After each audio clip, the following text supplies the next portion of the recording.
शेती माझी प्रयोगशाळा या यूट्यूब चॅनलमध्ये मी आपलं स्वागत करतो. या चॅनलवर आपण नवीन असाल तर या चॅनलला सबस्क्राईब करा. या चॅनलचे नवनवीन व्हिडिओ पाहण्यासाठी बेल आयकॉन नक्की दाबा. आपणास व्हिडिओ आवडल्यास लाईक आणि शेअर अवश्य. नमस्कार, मी डॉक्टर मच्छिंद्र बांगर, महाराष्ट्रातील आणि देशातील हवामान परिस्थिती संदर्भात ताजा अंदाज देणारे. उत्तर भारतामध्ये WD पोहोचला असून मैदानी भागावर त्याचा परिणाम होतोय. नवीन WD देखील पुन्हा पुढे सरकण्यास तयार आहे. थोडा हवामानात बदल या ठिकाणी असा दिसतोय की बंगालच्या उपसागराच्या दक्षिणेला बाष्प जमा होऊ लागला आहे. त्यामुळे मान्सूनपूर्व पावसामध्ये पुन्हा प्रभाव वाढू शकतो.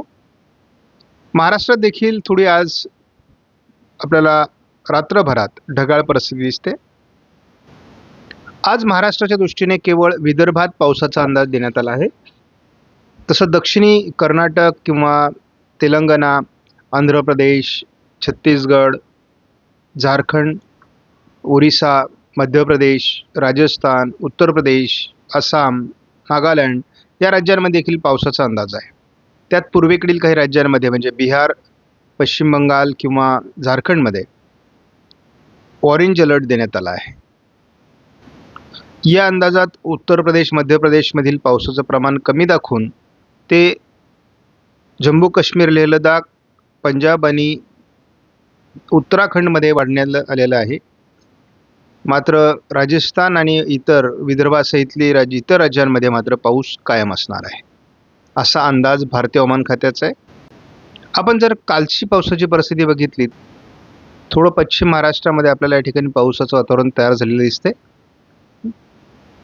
खाली कर्नाटकमध्ये पाऊस आहे, तेलंगणात तुरळक पाऊस आहे. या ठिकाणी आपण पाऊस बघतोय. पूर्व भारतात सातत्याने पाऊस बघतोय. GFS मॉडेलचा अंदाज बघितला तर उत्तरेत पाऊस दाखवण्यात आला आहे. त्यानंतर थोडं पूर्व भारतामध्ये 28ला पाऊस दाखवण्यात आला आहे. 29ला पूर्व आणि उत्तर भारतात पावसाचं मोठं प्रमाण आहे. WD 30 तारखेला पुन्हा एकदा प्रभावी होतोय आणि एक ट्रफ दक्षिण भारतापासून उत्तर भारतापर्यंत 30 तारखेला तयार झाल्यामुळे महाराष्ट्राच्या अनेक भागात पावसाचं प्रमाण वाढेल. आपण या मॉडेलमध्ये बघतो की या आठवड्यामध्ये एक नवीन सिस्टम बंगालच्या उपसागराच्या दक्षिणेला विकसित होण्याची शक्यता आहे. WD येण्याचं जे सत्र आहे ते या भागाकडून कायम राहणार आहे. आज उद्या विशेष पावसाचा अंदाज GFS मॉडेलने महाराष्ट्रात दिलेला नाही. तर आपण IFS मॉडेलनुसार जर बघितलं तर थोडं पुणे जिल्ह्यामध्ये किंवा बीड जिल्ह्यामध्ये, सातारा जिल्ह्यामध्ये, कोल्हापूर, सिंधुदुर्ग, सांगलीमध्ये हलक्या पावसाची शक्यता आहे. आयकॉन मॉडेलने हा अंदाज बघतो तेव्हा आपल्याला रत्नागिरी, सिंधुदुर्ग, सातारा, कोल्हापूर या भागात प्रभाव राहण्याची शक्यता दाखवण्यात आली आहे. त्याचबरोबर पूर्व विदर्भातही थोडा प्रभाव या पावसाचा दाखवण्यात आला आहे.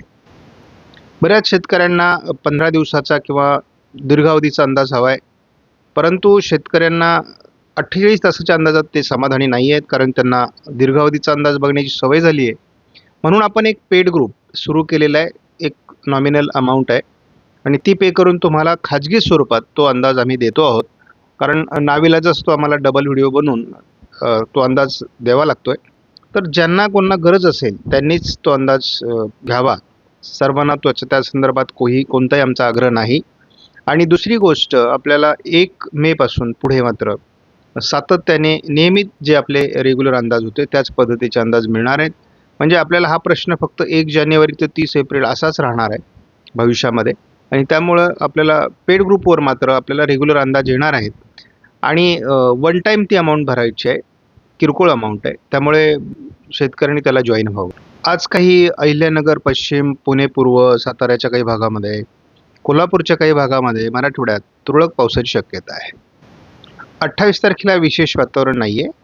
29 तारखेपासून आपल्याला हवेचा दाब कमी होण्याची शक्यता दिसते महाराष्ट्रामध्ये आणि त्याचा परिणाम आपल्याला महाराष्ट्रामध्ये पावसाचं प्रमाण वाढताना दिसेल. सध्या महाराष्ट्रामध्ये पॅटर्न हा आयकॉन मॉडेलचा चालू आहे. आज थोडं दक्षिण मराठवाडा आणि पश्चिम महाराष्ट्रात तुरळक पावसाची शक्यता आहे. विशेष पाऊस आज उद्या होणार नाही. त्यामुळे शेतकऱ्यांनी फार घाबरून जाण्याची गरज नाही. 29लाही विशेष वातावरण नाही, पण 30 तारखेपासून वातावरणात बदल होईल. त्यामुळे दक्ष राहणं आवश्यक आहे. आपणास व्हिडिओमधील माहिती महत्त्वपूर्ण वाटल्यास लाईक करा, शेअर करा, चॅनलला सबस्क्राईब करा. धन्यवाद. जय हिंद, जय महाराष्ट्र, जय बळीराजा.